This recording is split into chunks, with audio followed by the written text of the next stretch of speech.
नमस्कार, मी प्रशांत कदम। काँग्रेस सत्तेत आल्यानंतर खरोखर देशामध्ये संपत्तीचं समान वाटप करणार आहे का? वेल्थ डिस्ट्रीब्युशन या एका मुद्द्यावरून गेल्या 3-4 दिवसांपासून लोकसभा निवडणुकीच्या प्रचारामध्ये प्रचंड मोठी विधानं होताना दिसतायत। 2 दिवसापूर्वीच याच मुद्द्यावरून पंतप्रधान मोदींनी एक विधान केलेलं होतं, ज्याची खूप चर्चा झाली। काँग्रेस सत्तेत आल्यानंतर त्यांना संपत्तीचं वाटप करायचंय, म्हणजे मुस्लिमांना ही संपत्ती वाटायची आहे का, अशा पद्धतीचं एक विधान करत थेट डिव्हिजिव्ह पॉलिटिक्सची एक लाईन पंतप्रधान मोदींनी आखलेली होती। आणि आज त्यांना पुन्हा एकदा या मुद्द्यावरून काँग्रेसला घेरण्याची संधी मिळालेली आहे।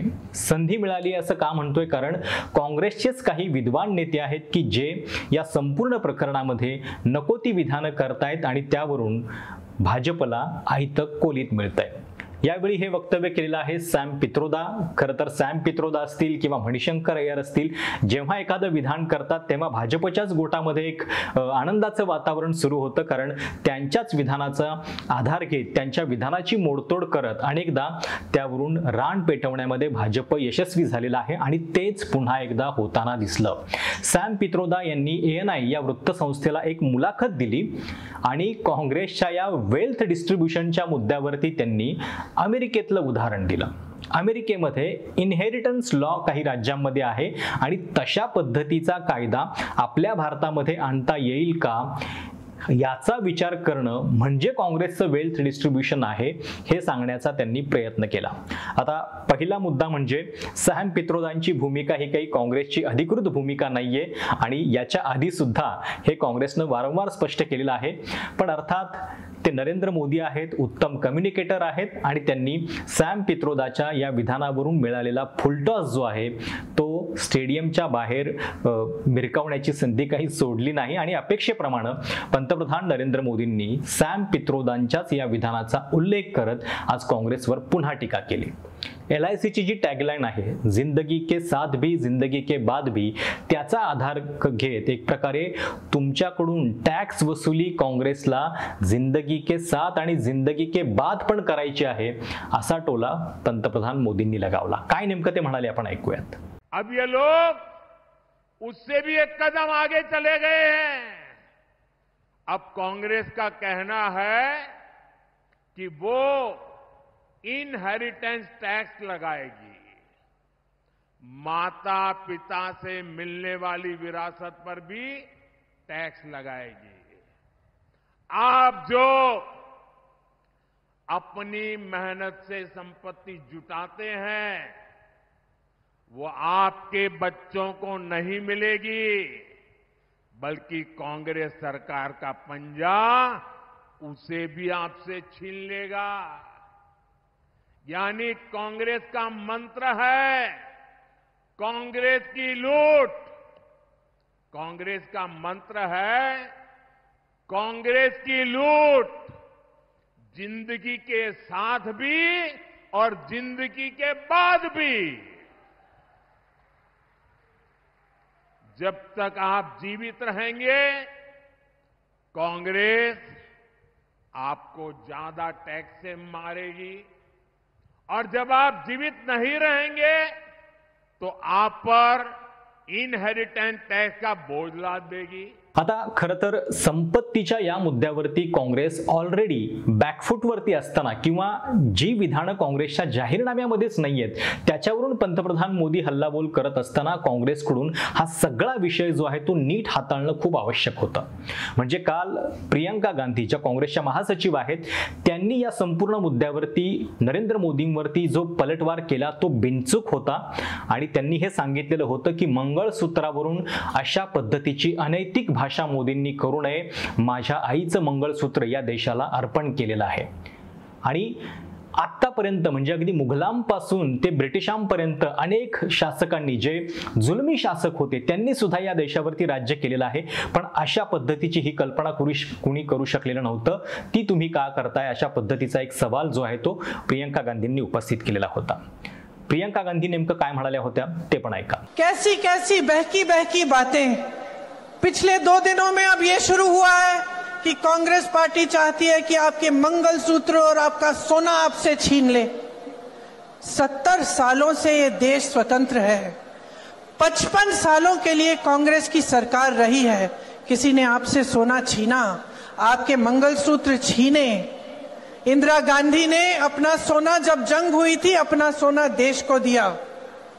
मेरी मां का मंगलसूत्र इस देश को कुर्बान हुआ है। एवढ्यावरतीच खरं तर हा मुद्दा जो आहे तो थांबवणं काँग्रेससाठी आवश्यक होतं, पण तो थांबला नाही, कारण सॅम पित्रोदा स्वतंत्र आहेत बोलण्यासाठी आणि त्यांनी जे विधान केलं त्यावरून मग काँग्रेसला आज पुन्हा स्पष्टीकरण द्यायची वेळ आली। काँग्रेसचे मीडिया इन्चार्ज जयराम रमेश यांनी पुन्हा सांगितलं की सॅम पित्रोदा यांचं जे वक्तव्य आहे ते वैयक्तिक आहे आणि त्यांचा आणि पक्षाचा काही संबंध नाहीये।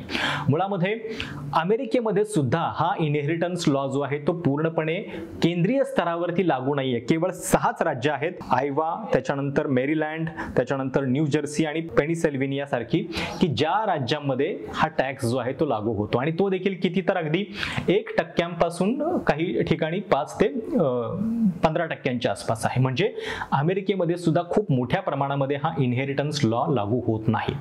इनहेरिटन्स लॉ म्हणजे काय, तर जेव्हा तुम्ही एखादा मोठा उद्योगपती त्याचं निधन होतंय, त्याच्या निधनानंतर त्याची सगळी संपत्ती जी आहे ती त्याच्या कुटुंबियांना मिळत नाही, तर त्याच्याऐवजी त्यातला काही वाटा जो आहे तो सरकारकडे, राज्य सरकारकडे किंवा तिथल्या संबंधित सरकारकडे ठेवला जातो। याचं कारण असं दिलं जातं की तुम्ही त्या जनरेशनचे काही देणं लागता आणि त्या जनरेशनमध्ये तेवढी संपत्ती कमावल्यानंतर त्यातला काही वाटा जो आहे तो तुम्हाला त्या सरकारला देणं आवश्यक आहे। आता खरं तर ही जी कन्सेप्ट आहे ती भारतामध्ये लागू झाली तर काय होईल?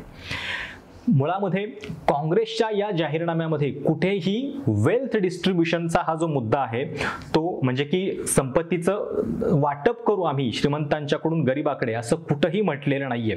जर तुम्ही हा संपूर्ण जाहीरनामा बघितला तर त्याच्यामध्ये नेमकं काय म्हटलेलं आहे, तर त्याच्यामध्ये केवळ या गोष्टींचा उल्लेख आहे की आम्ही सोशिओ इकॉनॉमिक आणि कास्ट सेन्ससचा सर्वे करू। कास्ट सेन्सस सोबतच सोशिओ इकॉनॉमिक सर्वे जो आहे तो शब्द वापरण्यात आलेला आहे आणि based on that data we will strengthen the agenda for affirmative action, एवढंच म्हटलेलं आहे। म्हणजे त्या आधारे आम्ही योग्य ती पावलं उचलू असं काँग्रेसनं म्हटलेलं आहे। सोबतच the economic empowerment of minorities is a necessary step for India to realise its full potential. We will ensure that banks will provide institutional credit to minorities without discrimination. म्हणजे मायनॉरिटीजसाठी त्यांच्या आर्थिक प्रगतीसाठी त्यांना व्यवस्थित कर्ज उपलब्ध होत राहतील अशा पद्धतीचं धोरण आम्ही आणू, एवढंच काँग्रेसने याच्यामध्ये म्हटलेलं आहे. आणि एकच शब्द फक्त त्यांचा आहे की address the growing inequality of wealth and income through suitable changes in policies. म्हणजे जी असमानता आहे संपत्तीच्या एकूण आपल्या देशाच्या रचनेमध्ये ती दूर करण्याचा प्रयत्न करू. त्यामुळं कुठंही हा वेल्थ डिस्ट्रीब्युशनचा मुद्दा, म्हणजे कोणाची तरी संपत्ती काढून इतरांना वाटण्याचा मुद्दा जो आहे तो मुळात जाहीरनाम्यामध्ये नाहीये आणि त्याच्या पाठीमागची मूळ भावना लक्षात न घेताच त्याच्या विरोधातली विधानं होताना दिसत आहेत. अर्थात मी जसं म्हटलं तसं एकतर भाजपला जी संधी हवी होती तीच काँग्रेसच्या नेत्यांकडून दिली जाते आणि पुन्हा पुन्हा सॅम पित्रोदा यांच्यासारखे विद्वान की जे अमेरिकेमध्ये शिकलेले पण आहेत. सॅम पित्रोदा यांचं देशाच्या टेलिकम्युनिकेशन क्रांतीमध्ये खूप मोठं योगदान आहे. UPA सरकारच्या काळामध्ये ते नॉलेज कमिशनचे अध्यक्ष पण राहिलेले आहेत. पण जेव्हा विषय कम्युनिकेशनचा येतो तेव्हा काँग्रेसच्या नेत्यांनी सावधगिरी बाळगणं गरजेचं आहे आणि ती होताना दिसत नाहीये. म्हणजे गंमत बघा की सॅम पित्रोदा यांचं एक इंग्लिश मधलं विधान, ते विधान केल्यानंतर संपूर्ण देशामध्ये रान पेटवण्यामध्ये भाजप यशस्वी होते. पण जेव्हा पंतप्रधान मोदी बोलतात आणि थेट धर्माबद्दल द्वेषमूलक अशा पद्धतीचं विधान करतात, हेट स्पीच एक प्रकारे आहे त्यांचं, त्या विधानावरून मात्र योग्य ते नॅरेटिव्ह पोहोचवण्यामध्ये काँग्रेस किंवा इतर विरोधक कमी पडताना दिसत आहेत. तुम्हाला या सगळ्याबद्दल काय वाटतं? सॅम पित्रोदा यांचं विधान तुम्हाला पटतंय का? आणि इनहेरिटन्स लॉचा जो कायदा US मध्ये आहे अशा पद्धतीचं काही आपल्या देशामध्ये खरोखर आणता येऊ शकतं का किंवा आणलं पाहिजे का? तुमच्या काही कमेंट्स आहेत त्या आवर्जून कळवा. चॅनल सबस्क्राईब करायला देखील विसरू नका. धन्यवाद.